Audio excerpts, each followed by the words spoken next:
বহু বছরের বিরহের বেদনার কান্নার আওয়াজ। বলে আমার ইসমাইল কই? বলে মাঠে বাচ্চাদের সাথে খেলতেছে। ইব্রাহিম নবী গিয়া দেখে অনেক বাচ্চারা খেলাধুলা করে। ইসমাইলের ডাক দিছে, ইসমাইল চিনতে পারে না ইনি আমার বাবা। ইব্রাহিম ডাক দিয়ে কয়, বাবা আয়, আমি তোর বাবা ইব্রাহিম। ইসমাইলের নিয়ে ঘরে গিয়ে কয়, হাজেরা সময় বেশি দেরি করা যাবে না, তাড়াতাড়ি সাজায় দাও, মালিকের দাওয়াতে যাব। হাজেরা মনে করছে দুনিয়ার কোন মালিকের দাওয়াত। আসলে আল্লাহ যে দাওয়াত দিছে ইসমাইলের জবাই করার, এ কথা ভাবেন নাই। সুন্দরভাবে সাজায় দিছেন। ইসমাইল আর ইব্রাহিম হাঁটতেছে সামনে। শয়তান ধোঁকা দিতেছে ইসমাইলকে। নবী ইব্রাহিম পাথর মারলেন, এইভাবে 3 জায়গায় ধোঁকা দিছে, 3 বার পাথর মারছেন। আল্লাহর অর্ডার হয়ে গেছে, ইসমাইল ইব্রাহিম যেখানে পাথর মারছে হাজী সাহেবরা ওখানে পাথর মারতে হবে, না হয় হজ কবুল করা হবে না। এখন যেখানে হাজী সাহেবরা মিনা বাজারে কোরবানি দেয় ওখানে ইসমাইল রে নিয়া বাবার সন্তান ছাড়া ওখানে আর কেউ নাই। ছুরিটা বের করার আগে ইব্রাহিম নবী চিন্তা করলেন, দেখি আমার সন্তানের ইমানের হালাত কেমন। ও ইসমাইল, আমি তোমাকে জবাই করতেছি, স্বপ্ন দেখলাম, বলো তোমার কি মতামত। সাথে সাথে ইসমাইল বলেন, ইয়া আবাতি ফাল মা তুমার। আব্বা জান, আপনি ঘুমের মধ্যে যা দেখছেন তাড়াতাড়ি বাস্তবায়ন করেন, আমাকে জবাই করে দেন। আর ডাক দিয়ে আব্বা জান, একটু অভিমানে কথা বলে, কথাটা যদি আপনি বাড়িতে বসে বলতেন, আমি আমার আম্মু জানের থেকে একটু বিদায় নিয়ে আসতাম, আমার আম্মুর থেকে জনমের তরে বিদায় নিয়ে আসতাম। আমার মা এত কষ্ট করে আমাকে বড় বানাইছেন, আমি মায়ের থেকে বিদায় নিতে পারলাম না। দুঃখ নাই, আপনি তো আমাকে জবাই করে চলে যাবেন মায়ের কাছে। আমার আম্মুজান যখন ইসমাইল রে পাবে না, পাগলনির মতো হয়ে কান্না শুরু করবে আর বলবে, আমার ইসমাইল কোথায়? কেউ লেখে আমার রক্ত মাখা জামা কাপড় আমার মায়ের হাতে দিবেন, আর আমার মাকে আমি ইসমাইলের সালাম দিয়া দিবেন। আমার মা কান্না করলে আপনি ধমক দিবেন, রাগ করবেন না, বুঝায় বলবেন, হাসরের ময়দানে ইসমাইলের সাথে মোলাকাত হয়ে যাবে। আব্বা জান, আপনি জবাই করার আগে আপনার চোখ দুইটা রুমাল দিয়া বাঁধেন, কারণ জবাই করার সময় যদি আপনার নজর আমার চেহারায় লাগে, মায়ার কারণে জবাই করতে পারবেন না। বাবা, আমার হাতে পাও রশি দিয়া বাঁধেন। জবাই করার সময় যদি হাতে পায়ের নড়াচড়া আপনার শরীরে লাগে, আল্লাহ বেজার হয়ে যাবে। ইসমাইল শুইয়া পড়লে ইব্রাহিম নবী ছুরি হাতে নিলেন। আল্লাহ ডাক দিয়া কয়, ছুরি, আমার ইসমাইলের একটা পশম যেন ক্ষতি না হয়। ইব্রাহিম নবী ছুরি চালায়, ইসমাইলের গলা কাটে না, পশম কাটে না। পাথরের উপর আঘাত করলেন, পাথরটা 2টা ভাগ হয়ে গেল। ইব্রাহিম নবী এবার কয়, ইসমাইল আয়, শেষবারের মতো চেষ্টা করি, রক্ত হাতে না লাগা পর্যন্ত আর ছুরি চালানো বন্ধ হবে না। ইসমাইল নবীকে যখন শোয়াইয়া ছুরি চালাবেন, আমার আল্লাহ ডাক দিয়া কয়, জিবরাইল, আমার ইব্রাহিম ছুরি চালানো বন্ধ করবে না রক্ত না লাগা পর্যন্ত। আমার ইসমাইলের আমি জবাই চাই না, চাই অন্তরের ভালোবাসার মোহাব্বত। আমি দেখতে চাই আমার বান্দা আমারে কেমন ভালোবাসে। আমি তো রক্ত চাই না, গোশত চাই না। জিবরাইল জান্নাত থেকে একটা দুম্বা নিয়ে ইব্রাহিমের ছুরির নিচে দাও। জিবরাইল আমিন একটা জান্নাত থেকে দুম্বা নিয়ে ছুরির নিচে যখন দিবে, আসতে দেরি হবে মনে করিয়া ডাক দিলেন, আল্লাহু আকবার, আল্লাহু আকবার। ইব্রাহিম নবী উপরে তাকায়, লা ইলাহা ইল্লাল্লাহু, আল্লাহু আকবার। ইসমাইল আওয়াজ দিলেন, আল্লাহু আকবার, আল্লাহু আকবার। ফেরেশতারাও আওয়াজ দিলেন, অলিল্লাহিল হামদ। এই তাকবীর 9 তারিখ থেকে এই মাসের 13 তারিখ পর্যন্ত নারী পুরুষ সবার জন্য ওয়াজিব করে দিয়েছেন আমার আল্লাহ। আমার আল্লাহর পক্ষ থেকে 9 তারিখ থেকে ফজর থেকে 13 তারিখ আসর পর্যন্ত এই তাকবীর চলবে। এই তাকবীর কিন্তু জিব্রাইলের, ইসমাইলের, ইব্রাহিমের ফেরেশতাদের এই তাকবীর। এরে আল্লাহর বান্দারা, ইসমাইলকে আর জবাই হলো না, দুম্বা জবাই হয়ে গেল। ইব্রাহিম নবী দেখলেন ইসমাইল দাঁড়ানো, অচেনা একটা দুম্বা, অচেনা জানোয়ার জবাই হয়ে গেল।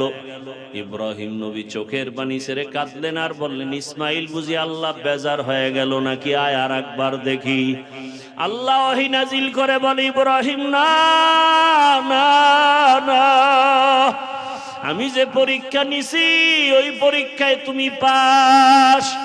যাও তাড়াতাড়ি হাজেরার কোলে ইসমাইলের ফিরাইয়া দাও। হাজেরা ইসমাইলের জন্য বেকারার হয়ে কান্না করে। যাও, মালিকের দাওয়াতে আসছি বলছো, ওয়াফাদাইনাহু বিযিবহিন আযীম, আমার পক্ষ থেকে এই হাদিয়া দুম্বার গোশত হাজেরার কাছে নিয়ে যাও, পাকশাক করে তোমরা খাও। ও আল্লাহর বান্দারাই কোরবানি, সন্তান কোরবানির ইতিহাস। আল্লাহ পশু চায় না, জবাই চায় না, রক্ত চায় না, গোশত চায় না, চায় আপনার আমার অন্তরের মোহাব্বত। আল্লাহকে কেমন ভালোবাসি। মা হাজেরা পাগলের মতো হয়ে গেছে, ইসমাইলের কান্না সহ্য করা যায় না। একটা সন্তানের প্রতি মায়ের যে কি মায়া।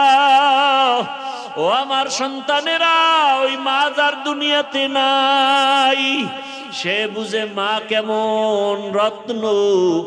ও যুবক বাবারা, যার মা বেঁচে আছে, এই রত্ন হারায় গেলে কিন্তু আর পাইবা না। সময় পেলে মায়ের দোয়া নাও, বাবার দোয়া নাও। ওই মা বাবার চোখের পানি আর দোয়া ছাড়াই চেয়ারে বসতে পারি নাই। ওই মা বাবার চোখের পানি আর দোয়া ছাড়া মাওলানা হতে পারি নাই। তুমিও টাকা পয়সা বাড়ি গাড়ির মালিক হতে পারো নাই। ওরে, এই যে কোরবানি আসতেছে, কত সন্তানেরা মা বাপ নিয়ে একত্রে ঈদ করবে, কত আনন্দ করবে। আর যার মাও নাই, বাবাও নাই, ওই বান্দা একবার ছেলে দেখবে, মেয়ে দেখবে, স্ত্রী দেখবে, আনন্দ যাই করবে, আবার নিঃশ্বাস ছাড়বে। কেউ বলবে, কি ব্যাপার, ছেলে মেয়ে স্ত্রী পাইয়াও নিঃশ্বাস কেন? বলে, আমার মা নাই, আমার বাবাও নাই। আজকে ঈদের আনন্দে আমার মা থাকলে আরো কত আনন্দ লাগতো, বাবা থাকলে কত আনন্দ লাগতো। আমি বড় এতিম হয়ে গেলাম। আমার ছেলে মেয়ে পাইয়াও খুশি না, আমার মা বাবারে পাইলে যে খুশি হইতাম। এইভাবে দোয়া করিয়া ইব্রাহিম নবী চলে গেলেন। এখানে এখন ইসমাইল আর মা হাজেরা ছাড়া কেউ নাই। সামান্য পানি ছিল, ওই পানিও 2 দিন 3 দিন পরে শেষ হয়ে গেছে। এবার সন্তান ইসমাইলের দুধ দেয়, এক পর্যায়ে দুধও নাই। এবার মা দেখে ইসমাইলের ক্ষুধায় কান্না, কি করবে? এক পর্যায়ে ইতিহাসবিদরা লেখে, মা হাজেরা তার জিহ্বাটা ইসমাইলের মুখের মধ্যে দিয়া দিছে। এক পর্যায়ে দেখে জিহ্বায়ও পানি নাই। ও আল্লাহর বান্দারা, মা হাজেরা ইসমাইলের জন্য পাগলনির মতো কান্না করে। একবার সফা পাহাড়ে দৌড়ায় পানির জন্য, একবার মারোয়া পাহাড়ে দৌড়ায় পানির জন্য। গিয়া দেখে পানি না, সূর্যের আলোতে বালিগুলো চিকচিক করতেছে। মা হাজেরা এইভাবে দৌড়াইলেন, 7টা চক্কর দিলেন। আমার আল্লাহ কয়, জিবরাইল সাক্ষী হইয়া যাও। আমার হাজেরা যেইভাবে সফা মারোয়ায় 7টা বার চক্কর দিয়া দৌড়াইল, আমার দুনিয়াতে হাজেরার দৌড়টা এত ভালো লাগছে, আমি আল্লাহ স্মৃতিটা কিয়ামত পর্যন্ত কায়েম রাখতে চাই। হাজিদের জন্য আইন করে দিলাম, দুনিয়ার হাজিরা যদি হাজেরার ওই সফা মারোয়ার জায়গায় 7টা চক্কর দৌড় না দেয়, আমি কোনো হাজির হজ কবুল করব না। মা হাজেরার কান্না, ইসমাইলও কাঁদে, পানির পিপাসা, ক্ষুধার তাড়নায় কান্না করে। হঠাৎ হাজেরার কান্না দেখে আমার মাওলার কুদরতি অন্তরে জোশ আসিয়া গেল। আল্লাহ কয়, জিবরাইল যাও, আমার হাজেরার সহযোগিতার জন্য যাও। বাইতুল্লাহর কাছে আইসা ডাক দেয় হাজেরা। মানুষের সুরাতের আওয়াজ, হাজেরা গিয়া শুনে মানুষের আওয়াজে কে যেন ডাকে, বলে আমি জিবরাইল, মানুষের আকারে আসছি, কি চাও? বলে ক্ষুধা সহ্য করা যায় না। জিবরাইল তার ডানা দিয়ে এমন বাড়ি মারছে মাটির মধ্যে, ইসমাইল নবীর পায়ের গোড়ার থেকে জমজমের পানি বের হওয়া শুরু হয়ে গেল। মা হাজেরা পানিটা পাথর দিয়ে আটকালেন আর বললেন, জমজম থাম থাম। জমজমের পানি নিজেও পান করলেন, ইসমাইলেরও পান করালেন। ইসমাইল নবী বড় হইতে হইতে 14 বছর যখন হয়, আল্লাহ তাআলার পরীক্ষা শুরু হয়ে গেল। ইব্রাহিম, তোমার কলিজার আপন বস্তুটাকে আমার রাস্তায় কোরবানি করো, জবাই করো। ইব্রাহিম নবী স্বপ্ন দেখে 100 উট জবাই করলেন। পরের রাত্রে স্বপ্ন দেখে একই স্বপ্ন, আবার 100 উট জবাই করলেন। 3 রাত্র স্বপ্ন দেখার পরে বুঝলেন আল্লাহ ইশারা করছে আমার ইসমাইলের বুঝি জবাই করতে হবে। দেরি না করিয়া ছুরিয়ার রশি হাতে নিয়ে এবার ইসমাইলের বাড়ি রওয়ানা। আল্লাহ জানায় দিলেন, ইব্রাহিম একটা সন্তান দিতেছি, বিচক্ষণ ধৈর্য ধারণকারীদের অন্তর্ভুক্ত। সন্তান দুনিয়াতে আসলো, এই প্রথম সন্তান হাজেরার থেকে নাম কি? ইসমাইল। এখন এই বুড়া বয়সে সন্তান পাইয়া মায়া কমছে না বাড়ছে? এমন মায়া।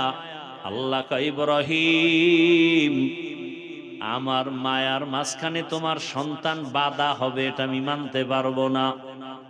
তাহলে কি করো এখন? সন্তান ইসমাইল শিশুটারে নিয়া, হাজেরারে নিয়া, বর্তমানে যেখানে বাইতুল্লাহ, ওই যে নূহ নবীর তুফান হইছিল তখন কিন্তু বাইতুল্লাহ নিশ্চিহ্ন হয়ে গেছিল। জায়গাটা আল্লাহ সংরক্ষণ রাখছেন, কিন্তু বাইতুল্লাহর কিচ্ছু ছিল না, সব তুফানে শেষ। ওখানে গিয়া তোমার স্ত্রী ইসমাইলকে দিয়ে আসো নির্বাসনে। কেন টেন নাই, আল্লাহর অর্ডার, ডাইরেক্ট রেডি। এইবার উটের পিঠে রওয়ানা, ইসমাইল হাজেরা সহ। মক্কার পাশে আইসা, মক্কা তো নাই, জঙ্গল, কোনো মানুষ নাই, পানি নাই, কিচ্ছু নাই, পশু পাখিও নাই, পানি নাই, থাকবে কিভাবে? এখানে বিবি ইসমাইলের রাইখা উটের পিঠে ইব্রাহিম নবী রওয়ানা।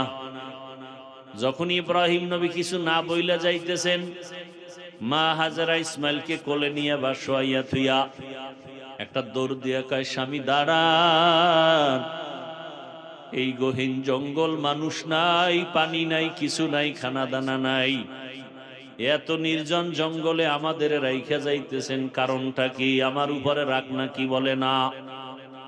কেন রাখতেছেন? ইব্রাহিম নবী কথা বলে না, কি যেন ভাবতেছেন।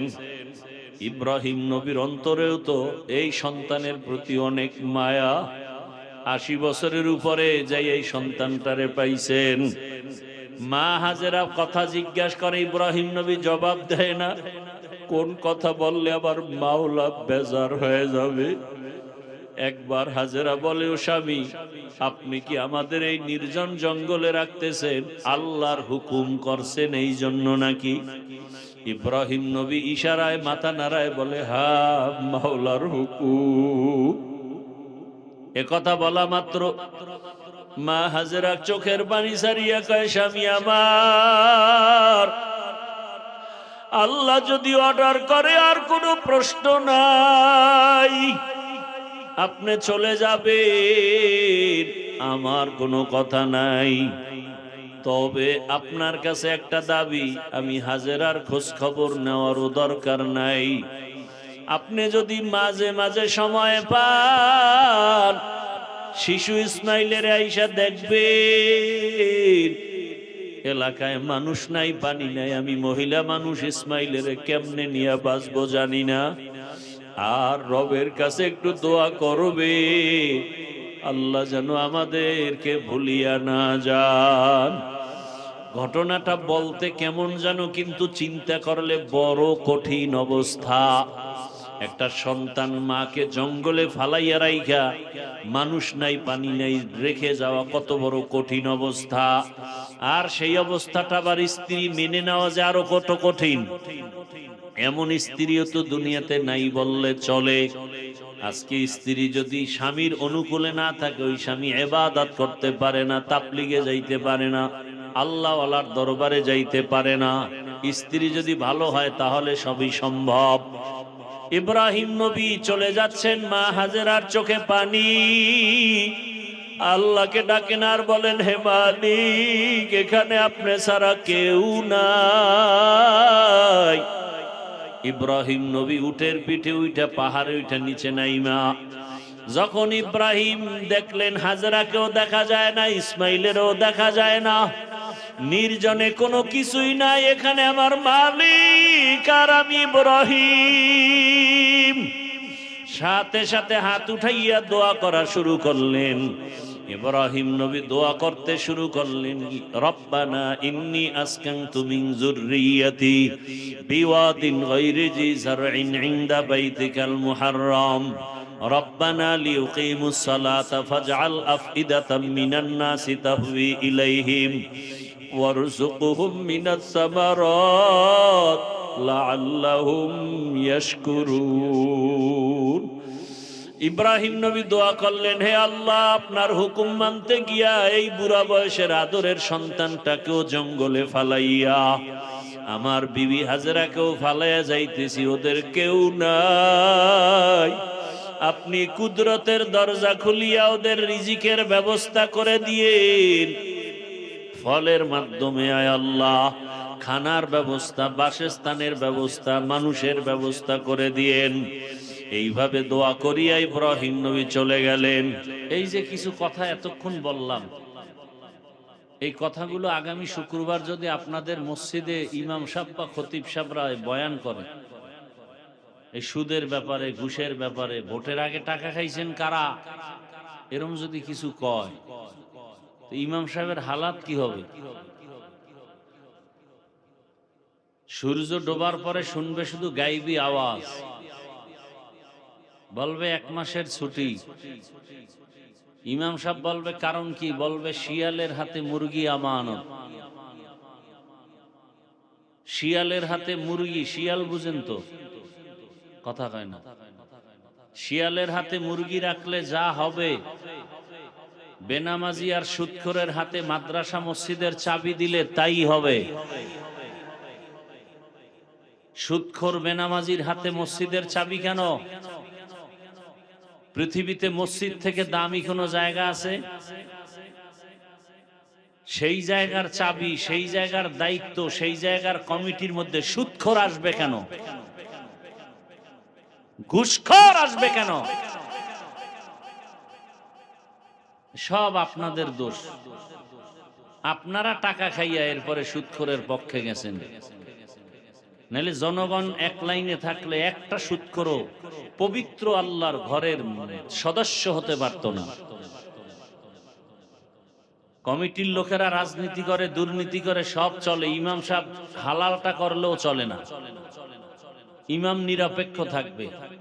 নিরপেক্ষ কোনো মানুষ থাকতে পারে না। মানুষ কোনোদিন নিরপেক্ষ হতে পারে না। সে হয়তো শয়তানের পক্ষে থাকবে, না হয় আল্লাহর পক্ষে থাকবে। কিসের নিরপেক্ষ? নিরপেক্ষ কোনো মানুষ থাকতে পারে না। মসজিদের দায়িত্ব নিয়ে যদি দুর্নীতি করা যায়, পেটনীতি করা যায়, তাহলে ইমাম সাহেব তো হালাল ভাবে কোরআনে বর্ণিত সুলাইমান নবীর রাজনীতি আছে না নাই? ইউসুফ নবীর রাজনীতির কথা কোরআনে আছে না নাই? আমার রসুলের রাজনীতির কথা আছে না নাই? তাহলে এটা করতে পারবে না? কি আজীব কারবা! আল্লাহ হেদায়েত দান করুন। ইসলামের এই যে এখানে অনেকে আছেন নামাজ পড়েন না, আছেন না? তার মানে কি আপনি নামাজ পছন্দ করেন না? বিষয়টা কি এমন? যদি বলেন হ্যাঁ হুজুর নামাজ পছন্দ করি না, খোদার কসম আপনি বেঈমান। বিয়া করে থাকলে বউ তালাক। নামাজ পড়ি না এক কথা, পছন্দ করি না বেঈমান হওয়ার কথা। ব্যবধানটা বুঝতেছেন? একজনে দাড়ি রাখে না, আর একজনে দাড়ি পছন্দ করে না। দুইজন সমান? একজন মুমিন আর একজন বেঈমান। দোনোজনারই দাড়ি নাই, কিন্তু একজনে বলে দাড়ি রাখা দরকার, পারি না, ঝামেলা, চেষ্টা করব, মুমিন। আর একজন বলে আমি দাড়ি পছন্দ করি না, বেঈমান। আপনি ইসলামের রাজনীতি করেন না, আপনি মুমিন। আপনি যদি মনে প্রাণে বলেন হ্যাঁ দরকার, আর যদি বলেন না আমি ইসলামী রাজনীতি পছন্দই করি না, আপনি বেঈমান। ব্যবধানটা বুঝছেন তো? আপনি রাজনীতি না করলে আপনার সাথে ঝগড়া নাই, কিন্তু যদি বলেন পছন্দ করি না, তাহলে যুদ্ধটা আপনার সাথে হবে।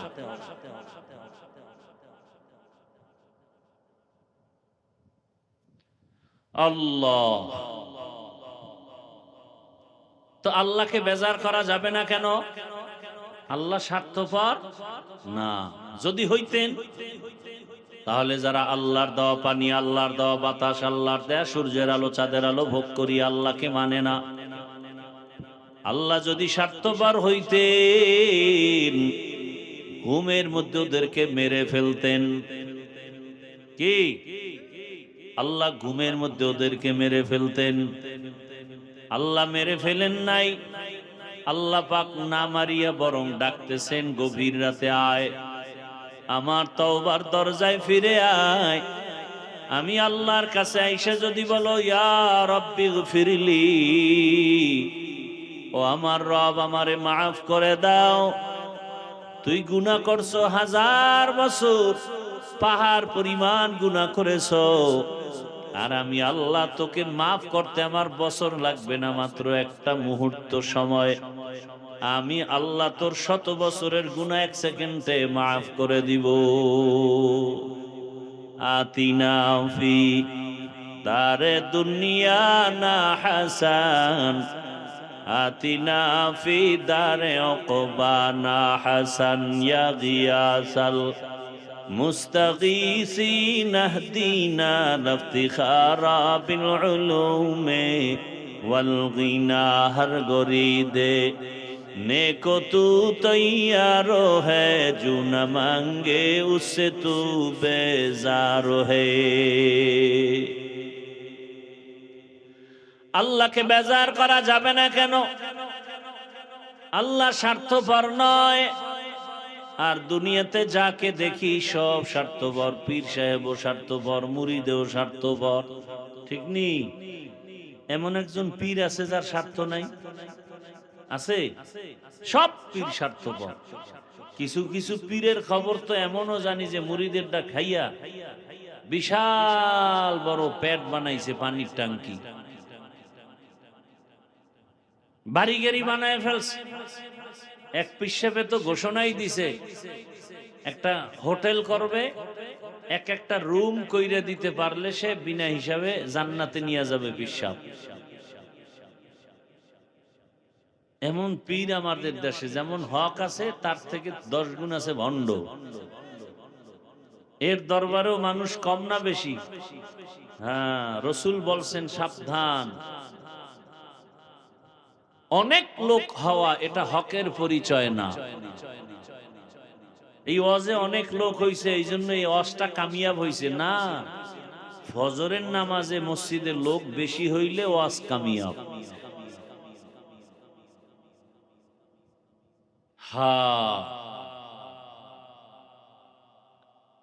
আল্লাহকে বেজার করা যাবে না কেন? আল্লাহর কোনো অভাব নাই, দুনিয়ার সবাই অভাবী। অভাব থাকলে অন্যের অভাব পূরণ করে না, নিজের অভাবের তাড়নায়। আর আমার আল্লাহর কোনো অভাব নাই। আল্লাহ বলেন ইয়া আইয়ুহান নাস আনতুমুল ফুকারাউ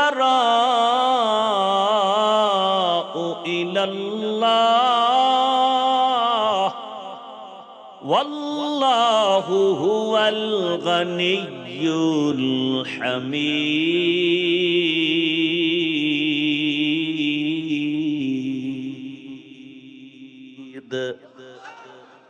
गर तवक्कुल मी कुनी हर सुबह शाम, मेरा सानद रिज़्क़ तू अज़ला मकाम, जुज़्बा हक़ ची ज़े मखा अज़ इंसुजा, फज़ले उ मस्ते दर जुमला जहा। আল্লাহকে বেজার করা যাবে না। তার 3 নাম্বার কারণ, আল্লাহর পেছনে টান নাই। দুনিয়াতে সবার পেছনে টান। আমাকে আমার ছেলে পেছনে টানে দাও, মেয়ে টানে দাও, স্ত্রী বলে দাও, মা বাবা বলে দাও। আমার আল্লাহর ছেলে নাই, মেয়ে নাই, আমার আল্লাহকে দাও বলার কেউ নাই। আমার আল্লাহ বানাইছেন আদর করে মানুষ। আল্লাহ বলেন দাও, বলবা কখন? আমি দেওয়ার জন্য প্রতি রাতে গভীর রাতে আসমানে আসি। কোন দিন আল্লাহ আসেন? কোথায়? কোন টাইমে?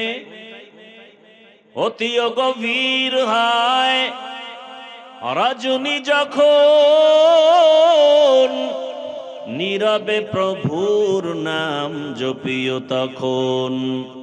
প্রভুর করুণা যদি পাইবারে চাও, গভীর রাতে উঠে প্রভুর গুণগান গাও। দুনিয়ার সবার পেছনে টান আছে, এই জন্য মানুষ দিব দিব বলে দেয় না। যতটুকু দেয় তাও আদা মতো দেয় না, মনের মতো দেয় না। আবার যতটুকু দেয় তার খোটা দিয়া বদনাম ছড়ায় দেয়। দেয় ৫,০০০, চায়ের দোকানে চাপাবাজি করে, মসজিদ তো আমি করে দিছি।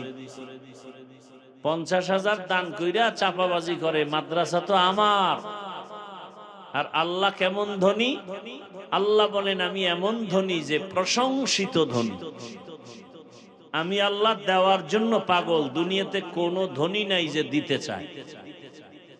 চাইতে চাইতে চাইতে চাইতে জুতা ক্ষয় হয়ে যায়, এরপরে কিছু দেয়। তাও দেওয়ার পরে খোটা দেয়, দেয় না? কয় অমুক ব্যক্তি তো আমার টাকায় বড় লোক হইছে, অমুকের ছেলে আমার টাকায় লেখাপড়া করছে। বলে না? বলে না? আল্লাহ হেদায়েত দান করুন। ভাইরা আমার, আমি যে আয়াত পড়ছি, বর্তমানে হজের মাস চলতেছে। কোরবানি দেওয়ার নিয়ত করছেন কারা কারা? একটু দয়া করে হাত দেখাবেন। আল্লাহ কবুল করুন। আপনাদের জন্য তো সুন্নত ছিল এই মাসের ১ তারিখ থেকে কোরবানির পশু জবাই করার আগ পর্যন্ত চুল মোষ কিছু কাটা যাবে না, হাতের নখ কাটা যাবে না, কাটার মতো যা আছে কিছুই কাটা যাবে না। কাটতে হবে পশু জবাই করার পরে। আল্লাহ দেখতে চান যে হাজী সাহেবরাও এই কয়দিন চুল মোষ কাটবে না, আঙ্গুলের নখ কাটবে না। তোমরা হজে যাইতে পারো নাই, কিন্তু তাদের নমুনাটা ধরো, আমার কাছে ভালো লাগে। হজের পুরা স্মৃতি ৩ জন ব্যক্তিকে নিয়ে, ইব্রাহিম আলাইহিস সালাম, ইসমাইল আলাইহিস সালাম আর মা হাজেরা আলাইহাস সালাম, ৩ জনকে দিয়েই টোটাল কোরবানি, টোটাল হজের স্মৃতি। একটু সময় দিলে আমি ওই কথা বলার জন্য আয়াতগুলো পড়ছি, বলবো ইনশাআল্লাহ। হ্যাঁ, ঘটনা তো অনেক বড়, আমি কমায়া সংক্ষেপে বলতেছি। যেই বাইতুল্লাহ জিয়ারতের জন্য সবাই চলে গেলেন, এই বাইতুল্লাহ পৃথিবী বানানোর পরই আল্লাহ প্রথমেই ঘর বানাইছেন। ইন্না আউওয়ালা বাইতুন উযিআ লিন-নাসি লাল্লাযী বিবাক্কাতা মুবারাকান ওয়া হুদা, মুবারাকান ওয়া হুদাল লিল আলামিন। পৃথিবীর প্রথম ঘরের নাম কি? বাইতুল্লাহ। কার ঘর? পৃথিবী নামক গ্রহ বানাই আল্লাহ ঘর বানালেন। প্রথমে ফেরেশতা দিয়া বানালেন, এরপরে আদম নবী এটাকে পুনর্নির্মাণ করেছেন। আদম নবী বিদায় হয়ে গেছেন। আদম নবী বিদায় হওয়ার ৬০০ বছর পরে, কয়শো?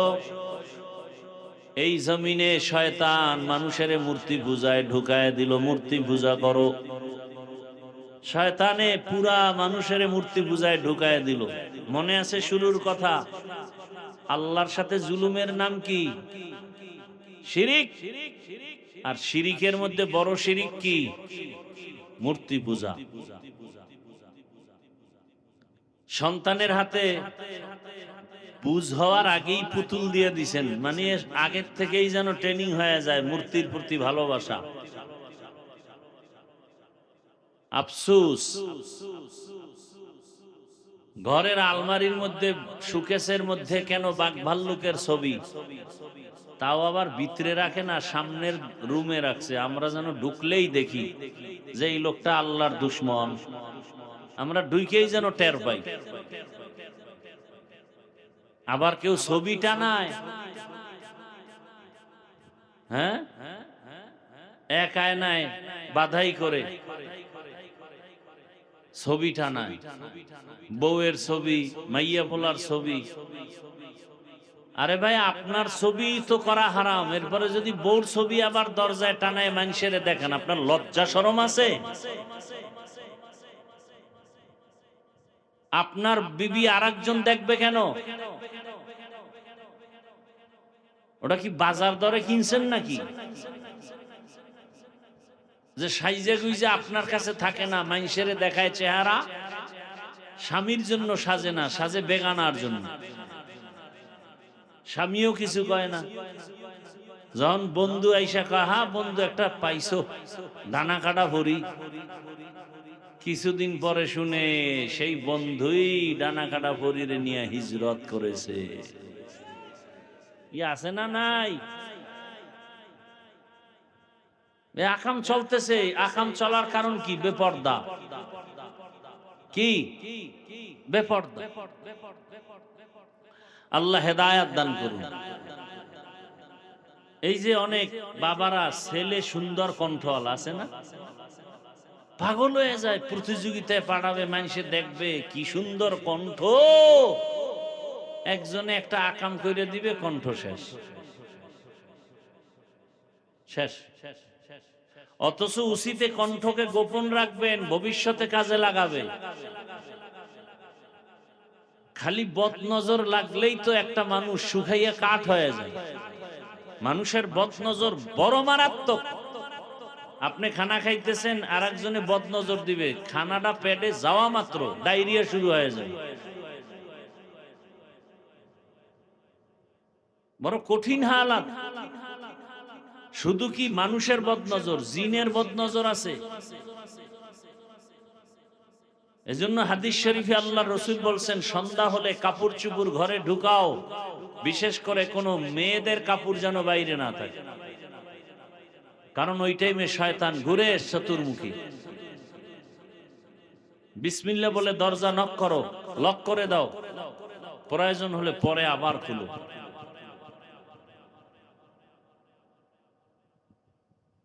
এখন পাগল হয়ে যায়, বাপ মা পুরস্কার পাবে। পুরস্কার কেমনে পাওয়া যায় এই বুদ্ধিতে বাপেও দৌড়ায়, মায়েও দৌড়ায়। এখন মুসলমানেরও অনুষ্ঠান করে পুরস্কার পাবে, কি করে না করে না? মুসলমানি অনুষ্ঠানে আরে হাদিয়া। এক বক্তায় কয়, বাপে চিন্তা করছে এত পরিমাণ হাদিয়া খালি ছেলের মুসলমানিতে, আমিও আর একবার করি। হাদিয়া তো কম না, এরকম হাদিয়া পাইলে সবাই মুসলমানি করাও। এটি ইসলামে অনুমোদন করে না এই সমস্ত অনুষ্ঠান। কে বুঝাবে, কে বুঝবে? বলার মানুষ নাই, শোনার মানুষ নাই, বিরোধিতা করার বেয়াদবের অভাব নাই। আল্লাহ হেদায়াত দান করুন। তো বাইতুল্লাহ নির্মাণ প্রথম করছেন ফিরিস্তা, পরে আদম। আদম নবী চলে যাওয়ার কয়শো বছর পরে মূর্তি পূজা শুরু হলো। এই মূর্তি পূজা চললো আরো 600 বছর। পৃথিবীতে একটা মানুষও ছিল না যে মূর্তি পূজার বাইরে। টোটাল কয় বছর? 1200 বছর পার হওয়া মাত্রই আল্লাহ একজন নবী পাঠাইলেন, নূহ আলাইহিস সালাম। নূহ নবী আইসা দুনিয়াতে দাওয়াত শুরু করলেন 950 বছর। 950 বছর দাওয়াত দেওয়ায় মাত্র 40 জন মানুষ মূর্তি পূজা থেকে ফিরছে। কয়জন? 40 জন। এই বাইতুল্লাহ নির্মাণের ঘটনা, হজের ঘটনা, কোরবানির ঘটনা, এগুলি শেষ করতে 2-4 ঘন্টা লাগে কমপক্ষে। এক জায়গায় করছি 3.5 ঘন্টা এই কোরবানি বাইতুল্লাহ নির্মাণের ইতিহাস। আমারও ধৈর্য নাই, আপনাদেরও ধৈর্য নাই। ইনসান বড় তাড়াহুড়া করনেওয়ালা, কোরআনের আয়াত। অকানাল ইনসানু আজুলা, মানুষ বড় তাড়াহুড়া প্রিয়। আরে রসুল তাড়াহুড়া করছে। রসুল আইসা একটা চোরের আইসা ঘরে বান্ধা আম্মাজান আয়েশাকে বলে, এরে পাহারা দিও, সুইডা যায় না জানো। নবী কোথার থেকে আইসা দেয় চোর নাই। তো নবী কয়, আয়েশা তোমার হাত ধ্বংস হয়ে যায়। নবী আবার ঘুরে আইসা কিছুক্ষণ পর দেখে আয়েশা নিজের হাতের দিকে তাকাইতেছে ঘুরাই ঘুরাই বারবার। কিও কয়, রসুলের বরদোয়া তো মিস নাই। সাথে সাথে আয়াত আসছে, অকানাল ইনসানু আজুলা। এর আগে পরে আয়াত আছে যে মানুষ নিজের জন্য যেমন দোয়া করে, বরদোয়াও করে ফেলায় তাড়াহুড়া। মা বাবা অনেক সন্তানের জন্য বরদোয়া করে, বেশিরভাগ মহিলারা বেশি করে। তুই তাড়াতাড়ি মর, তোর পাও ভাঙ্গো, এভাবে একের পর এক তোর উপরে গজব, তোর উপরে লানত। এজন্য বরদোয়া লানত করা নিষেধ। নবীজিও ফিরে গেলেন যে না, আসলে আমি তাড়াহুড়া করতে গিয়া আয়েশাকে এই কথা বলছি, এটা ঠিক হয় না। এবার আল্লাহর কাছে উল্টা দোয়া করে, আল্লাহ আয়েশার জন্য যে বরদোয়াটা করছিলাম এটা দোয়া বানাই দাও।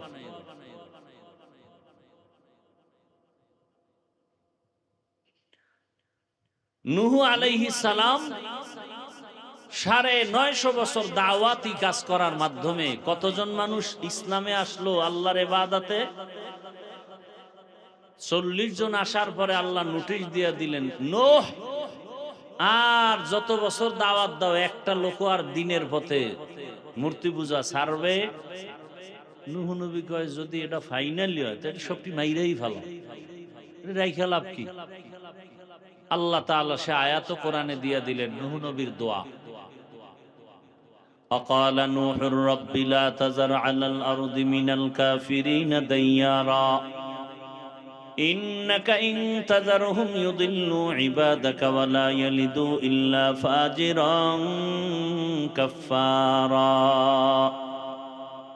رب اغفر لي ولوالدي ولمن دخل بيتي مؤمنا وللمؤمنين والمؤمنات ولا تزيد الظالمين إلا تبارا। দোয়া কবুল হয়ে গেছে। নূহ নবীকে আল্লাহ বলেন, নূহ চাও সব মেরে ফেলবো, তোমরা সহ? কয় না, আমরা সহ না। কয় তাহলে তোমরা হেফাজতে থাকবা কেমনে? আমি তো পানির গজব দিব, পানির। আল্লাহ বলেন, এই গজব থেকে তুমি আর 40 জন মুমিন সহ সব পশু পাখির মধ্য থেকে এক জোড়া করে নিরাপদে তোমাদের সাথে রাখবা। এক জোড়া হাতি, এক জোড়া গরু, এক জোড়া ঘোড়া, এক জোড়া বকরি, এক জোড়া হাঁস। আর এটার জন্য নিরাপদে পানির মধ্যে বাঁচার জন্য একটা কিস্তি বানাও। কি বানাও? কিস্তি বুঝেননি? হ্যাঁ, এই কিস্তি মানে কি? এই যারা নৌকা কইছে সবটি আওয়ামী লীগ।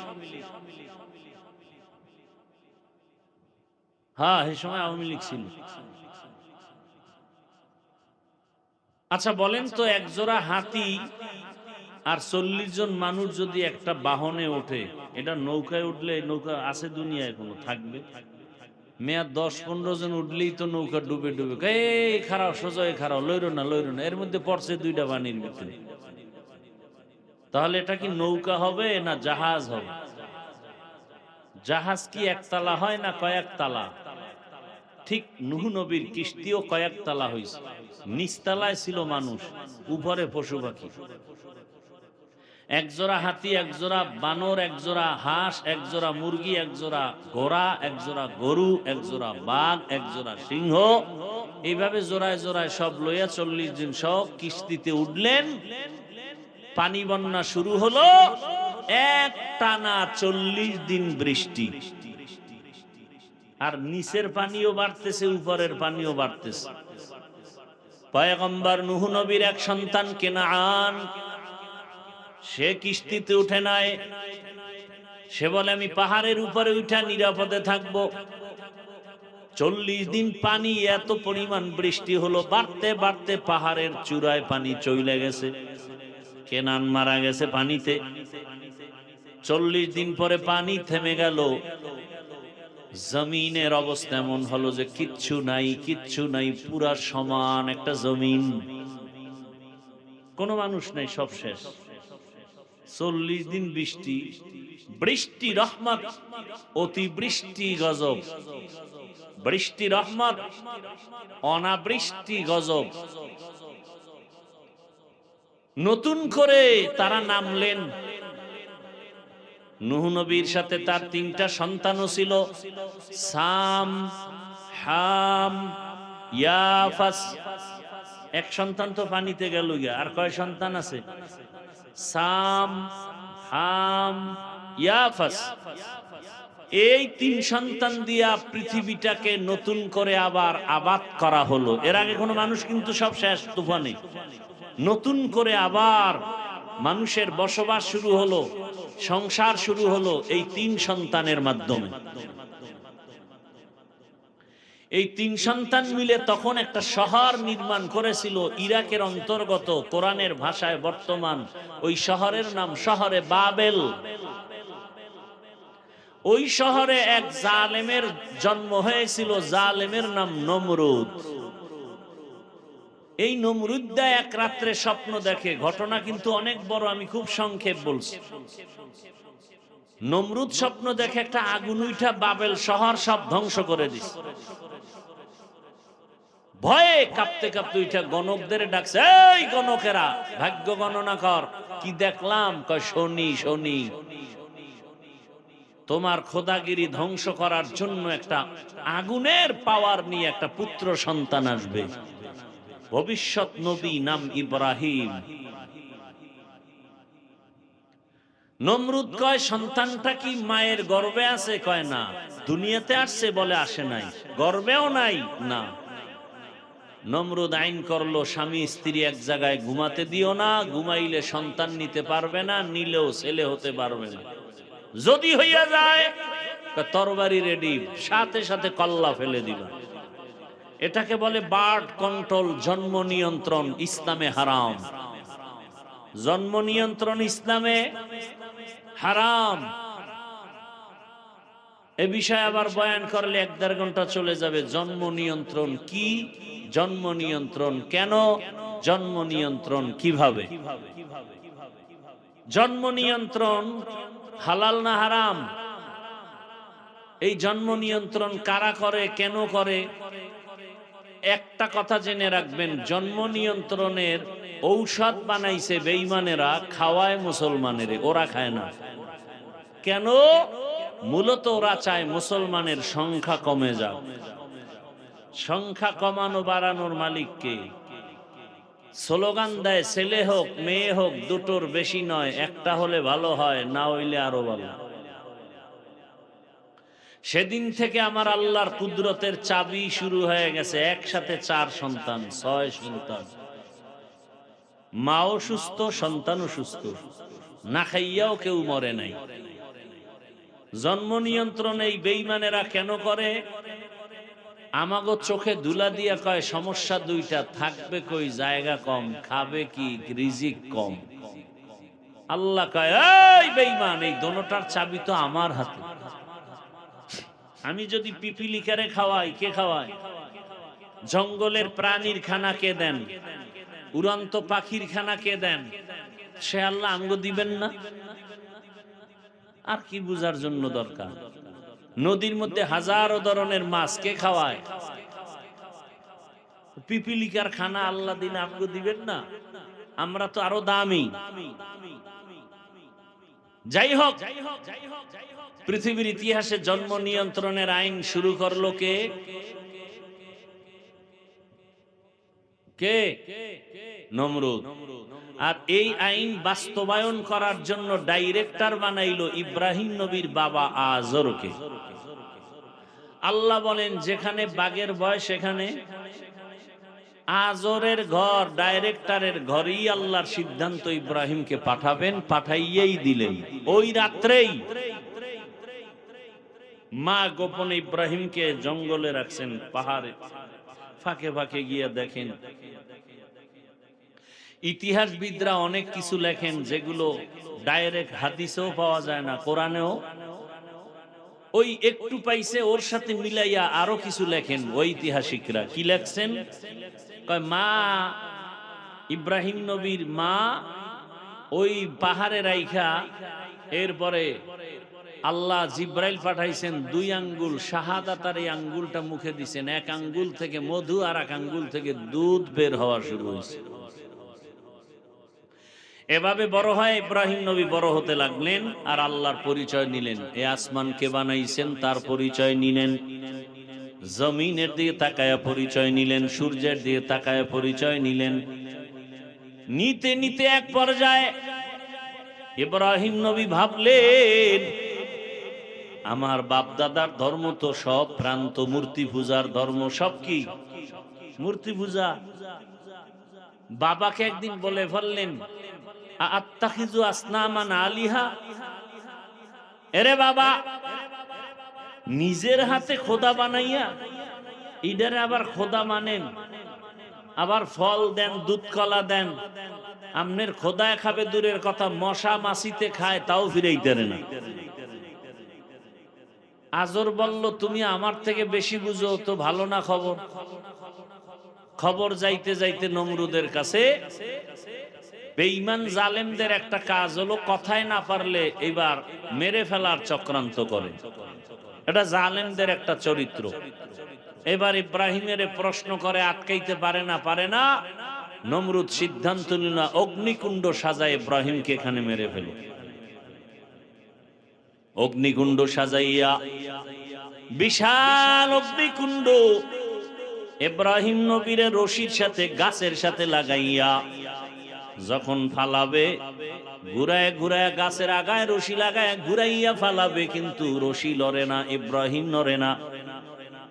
নমরুদের মাথা গরম, আমার খোদাগিরি যায় যায় ভাব।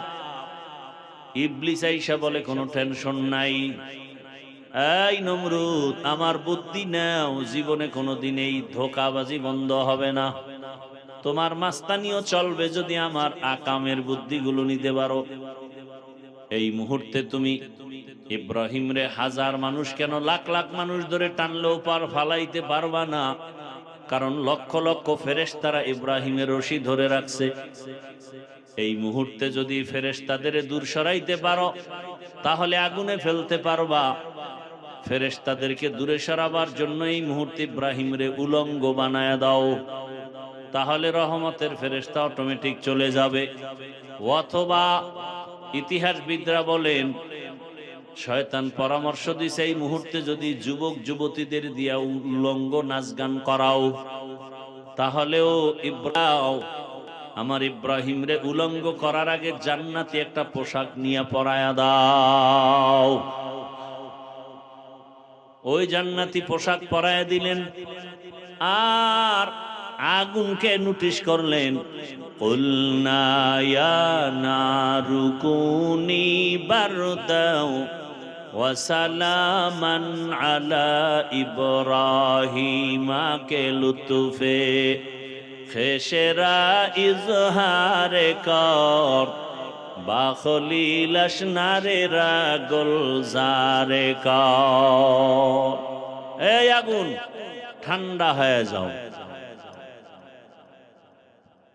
মুফাসসিরিনে কেরাম বলেন, শুধু ইব্রাহিমের আগুন ঠান্ডা হয় নাই, পৃথিবীতে ওই সময় যত আগুন ছিল সব ঠান্ডা হয়ে গেছে। তবে কষ্টদায়ক ঠান্ডা না, শান্তিদায়ক ঠান্ডা। সালামান, সালাম মানে কি? শান্তি। আমরা অনেকে তর্জমা করি ইসলাম মানি শান্তি, না, এটা ভুল কথা। সালাম মানি শান্তি, আর ইসলাম মানি আনুগত্য করা। আনুগত্য করা, মুসলিম আনুগত্যকারী। ইব্রাহিম আগুনে চুপচাপ বসে আছে, নমরুদকে জ্বালাও না কেন? আগুনের জবান খুলে গেল, কথা বলা শুরু করলো। কয় যে তুই যার গোলাম আমিও তার গোলাম, তুই বলো জ্বালাইতে, আমার রব বলে আমি জ্বালাবো না, তবে তুই আয়, তোরে জ্বালাই। দীর্ঘদিন ইব্রাহিম নবী আগুনে থাকার পরে বের হইলেন। বের হওয়ার পরে হিজরত করবেন। এইবার আমার ওই যে আয়াত পড়ছিলাম শুরুতে খুতবায়, সেই আয়াত, আকালা ইন্নী যাহিবুন ইলা রাব্বি সাইয়াহদিন রব্বি হাবলি মিনাস সালিহিন। বের হইয়া দেরি না করে হিজরত করার শুরু করলেন, নিয়ত করলেন আমি ফিলিস্তিন চলে যাব, আল্লাহ আমাকে রাস্তা দেখায় দিবেন। তিনজন, ইব্রাহিম, তার স্ত্রী বিশ্ব সুন্দরী বিবি সারা আর তার ভাতিজা, তিনজনে রওয়ানা। এই মোনাজাতটা তো দিয়েই দিমু, একটু ধৈর্য হবে না? আর ঘুমাইবেন গিয়া মোবাইল চালাইবেন, আর কি করবেন? মোবাইল চালাইবেন আর করবেন কি? দোয়া করে মা বাবার জন্য একটু দোয়া করবেন, এই কপাল নাই। ইব্রাহিম নবী হিজরত করে চলে যাচ্ছেন ফিলিস্তিন, মিশরের উপর দিয়া। মিশরে আবার এক জালেম বাদশা ধরে ফেললো বিশ্ব সুন্দরীর কথা শুইনা। যখন সারাকে জুলুম করে নিয়ে গেল, ইব্রাহিম নবী চুপচাপ বসে আছেন। ইব্রাহিম নবী বলেন, হে আল্লাহ, আমার স্ত্রীর উপরে জালেম হাত বাড়াবে, এটা কেমনে সহ্য করি? আল্লাহ কয়, কি করবে না করবে তোর অন্তর চোখ দিয়ে তুই এখানে বসে সব দেখবি। ইব্রাহিম নবী দেখতেছেন ওই জালেম তার খাস কামরায় ঢুকাইয়া বিশ্ব সুন্দরী ইব্রাহিম নবীর বিবি সারার উপরে হাত বাড়াইছে। হাতটা বাড়ানো মাত্র সাথে সাথে বাঁকা হয়ে গেছে। এই শাস্তিটা আল্লাহ মাফ করেন। আমগো দুনিয়া শুরু হইলে আকাম চলতো, সব বন্ধ দেয় না কেন? মুহাম্মদের উম্মত হওয়ার বরকতে। এভাবে তিনবার হাত বাড়াইছে, তিনবার বাঁকা হয়ে গেছে। আর ওই মহিলার কাছে মাপ চায়, তোমার মধ্যে এমন কি পাওয়ার, যেই পাওয়ারের কারণে আমি তোমার দিকে হাত বাড়াই বাঁকা হয়ে যায়? ইব্রাহিম নবীর স্ত্রী সারা বললেন, আরে আমার মধ্যে কোনো পাওয়ার নাই, তবে এতটুকু জানি আমি একজন নবীর স্ত্রী। তাই বলে, হ্যাঁ কোন নবী? বলে ইব্রাহিম। কোথায়? বলে ওই যে গাছতলা। এবার তারে ডাকিয়া নিয়া ক্ষমা চাইয়া সর্বোচ্চ মেহমানদারি করাইলেন, তওবা করলেন। জালেম তওবা করে বলে, আপনার বয়স কত? 80-র উপরে। ছেলে মেয়ে কয়জন? একটাও নেই। হয় না? কয় হয় না। কয় তাহলে আমার একজন খাদেমা আছে হাজেরা, আমি তাকে আপনারে হাদিয়া দিতে চাই। নিয়ে গেলেন। সারার অনুমতি ক্রমে বিবাহ করে ফেললেন। বিবাহ করে আল্লাহর কাছে একটা সন্তানের জন্য দোয়া করলেন, রব্বি হাবলি। ইব্রাহিম নবী যদি তার সন্তান নেককার চায় আল্লাহর কাছে, তা আপনার চাওয়া দরকার না? চান না দেখেই তো এবার সন্তান কথা শুনেন। কয়দিন আল্লাহর কাছে দোয়া করছেন, আল্লাহ একটা নেককার সন্তান দিও। বরং নেককার চাইবেন দূরের কথা, নিজে বাবা হইয়া সন্তানটারে আরো নষ্ট বানাইতেছেন।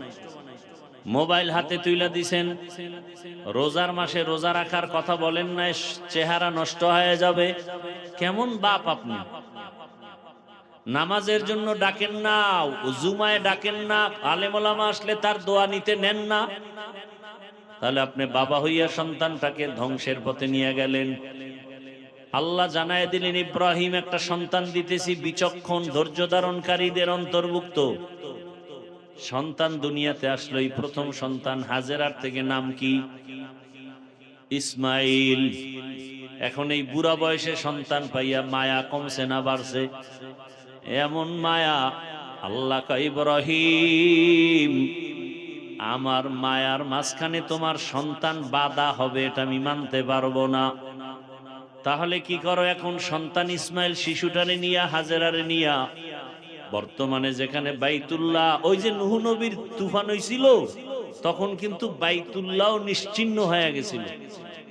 জায়গাটা আল্লাহ সংরক্ষণ রাখছেন, কিন্তু বাইতুল্লাহর কিচ্ছু ছিল না, সব তুফানে শেষ।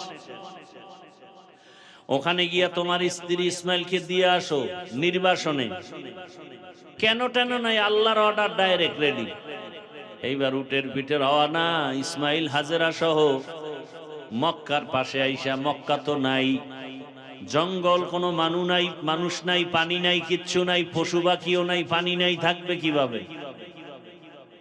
এখানে বিবি ইসমাইলের রাইখা উটের পিঠে ইব্রাহিম নবী রওয়ানা। যখন ইব্রাহিম নবী কিছু না বইলা যাইতেছেন, মা হাজেরা ইসমাইলকে কোলে নিয়ে বা শোয়াইয়া থুইয়া একটা দৌড় দিয়া কয়, স্বামী দাঁড়ান। মা হাজেরা পাগলের মতো হয়ে গেছে, ইসমাইলের কান্না সহ্য করা যায় না। একটা সন্তানের প্রতি মায়ের যে কি মায়া! ও আমার সন্তানেরা, ওই মা যার দুনিয়াতে নাই সে বুঝে মা কেমন রত্ন। ও যুবক বাবারা, যার মা বেঁচে আছে, এই রত্ন হারায় গেলে কিন্তু আর পাইবা না। সময় পেলে মায়ের দোয়া নাও, বাবার দোয়া নাও। ওই মা বাবার চোখের পানি আর দোয়া ছাড়াই চেয়ারে বসতে পারি নাই। ওই মা বাবার চোখের পানি আর দোয়া ছাড়া মাওলানা হতে পারি নাই। তুমিও টাকা পয়সা বাড়ি গাড়ির মালিক হতে পারো নাই। ওরে, এই যে কোরবানি আসতেছে, কত সন্তানেরা মা বাপ নিয়ে একত্রে ঈদ করবে, কত আনন্দ করবে। আর যার মাও নাই, বাবাও নাই, ওই বান্দা একবার ছেলে দেখবে, মেয়ে দেখবে, স্ত্রী দেখবে, আনন্দ যাই করবে, আবার নিঃশ্বাস ছাড়বে। কেউ বলবে কি ব্যাপার, ছেলে মেয়ে স্ত্রী পাইয়াও নিঃশ্বাস কেন? বলে আমার মা নাই, আমার বাবাও নাই। আজকে ঈদের আনন্দে আমার মা থাকলে আরো কত আনন্দ লাগতো, বাবা থাকলে কত আনন্দ লাগতো। আমি বড় এতিম হয়ে গেলাম। আমার ছেলে মেয়ে পাইয়াও খুশি না, আমার মা বাবারে পাইলে যে খুশি হইতাম। ও আল্লাহর বান্দারা, মা হাজেরা ইসমাইলের জন্য পাগলনির মতো কান্না করে। একবার সফা পাহাড়ে দৌড়ায় পানির জন্য, একবার মারোয়া পাহাড়ে দৌড়ায় পানির জন্য। গিয়া দেখে পানি না, সূর্যের আলোতে বালিগুলো চিকচিক করতেছে। মা হাজেরা এইভাবে দৌড়াইলেন, 7টা চক্কর দিলেন। আমার আল্লাহ কয়, জিবরাইল সাক্ষী হইয়া যাও।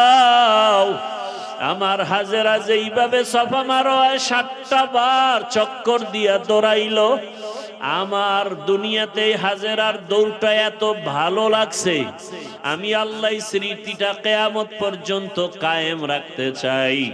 হাজিদের জন্য আইন করে দিলাম, দুনিয়ার হাজিরা যদি হাজেরার ওই সফা মারোয়ার জায়গায় 7টা চক্কর দৌড় না দেয়, আমি কোনো হাজির হজ কবুল করব না। মা হাজেরার কান্না, ইসমাইলও কাঁদে, পানির পিপাসা, ক্ষুধার তাড়নায় কান্না করে। হঠাৎ হাজেরার কান্না দেখে আমার মাওলার কুদরতি অন্তরে জোশ আসিয়া গেল। আল্লাহ কয়, জিবরাইল যাও, আমার হাজেরার সহযোগিতার জন্য যাও। বাইতুল্লাহর কাছে আইসা ডাক দেয় হাজেরা। মানুষের সুরাতের আওয়াজ। হাজেরা গিয়া শুনে মানুষের আওয়াজে কে যেন ডাকে। বলে, আমি জিবরাইল, মানুষের আকারে আসছি, কি চাও? বলে, ক্ষুধা সহ্য করা যায় না। জিবরাইল তার ডানা দিয়া এমন বাড়ি মারছে মাটির মধ্যে, ইসমাইল নবীর পায়ের গোড়ার থেকে জমজমের পানি বের হওয়া শুরু হয়ে গেল। মা হাজেরা পানিটা পাথর দিয়ে আটকালেন আর বললেন, জমজম থাম থাম। জমজমের পানি নিজেও পান করলেন, ইসমাইলেরও পান করালেন। হাজার হাজার মিলিয়ন ট্রিলিয়ন লিটার পানি হাজি সাহেবরা নেয়, ওই কূপের পানি কমেও না বাড়েও না। রবিজিকে সাহাবায়ে কেরাম জিজ্ঞাসা করলেন, ইয়া রাসূলুল্লাহ, জমজম কূপের নিচের সম্পর্ক কোথায়? নবী বলেন, জমজম কূপের নিচের সম্পর্ক হাউজে কাউসারের সাথে লাগানো। মা হাজেরা দোয়া করলেন, ইব্রাহিমের দোয়া, মানুষ আসবে এখানে থাকবে। মানুষ আইসা ব্যবসা করতে যায়, পানির দরকার, আইসা দেখে এখানে পানি। ও মহিলা হাজেরা পানি দাও, বলে এখানে বাড়িঘর করে থাকো, পানি দিব।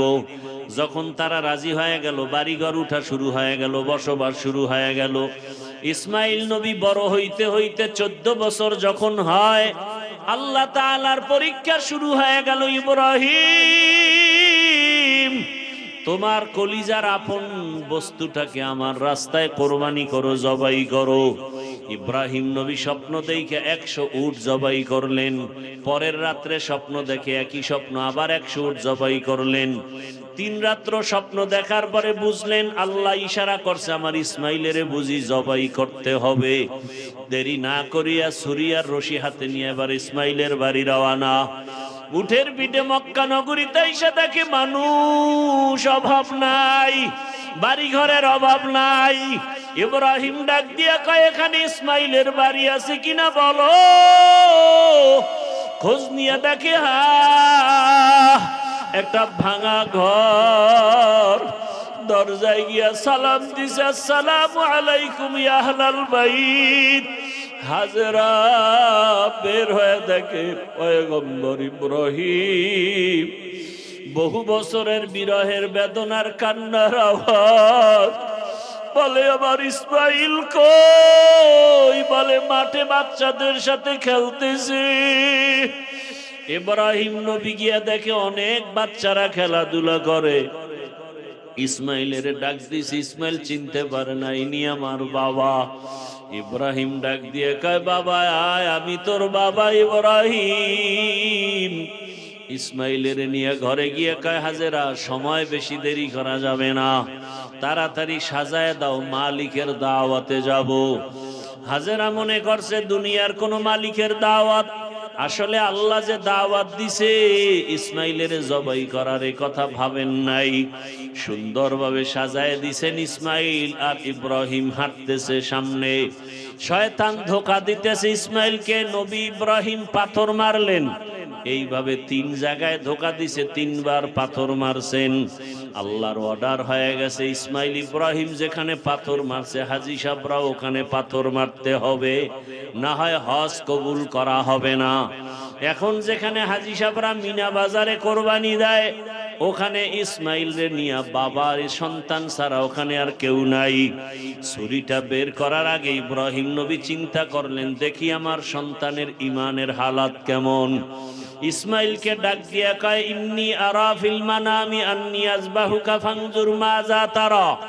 ও ইসমাইল, আমি তোমাকে জবাই করতেছি, স্বপ্ন দেখলাম, বলো তোমার কি মতামত। সাথে সাথে ইসমাইল বলেন, ইয়া আবাতি ফাল মা তুমার। আব্বা জান, আপনি ঘুমের মধ্যে যা দেখছেন তাড়াতাড়ি বাস্তবায়ন করেন, আমাকে জবাই করে দেন। ইনশাআল্লাহু মিনাস সাবিরিন, আমি ধৈর্য ধারণকারীদের মধ্যেই থাকবো।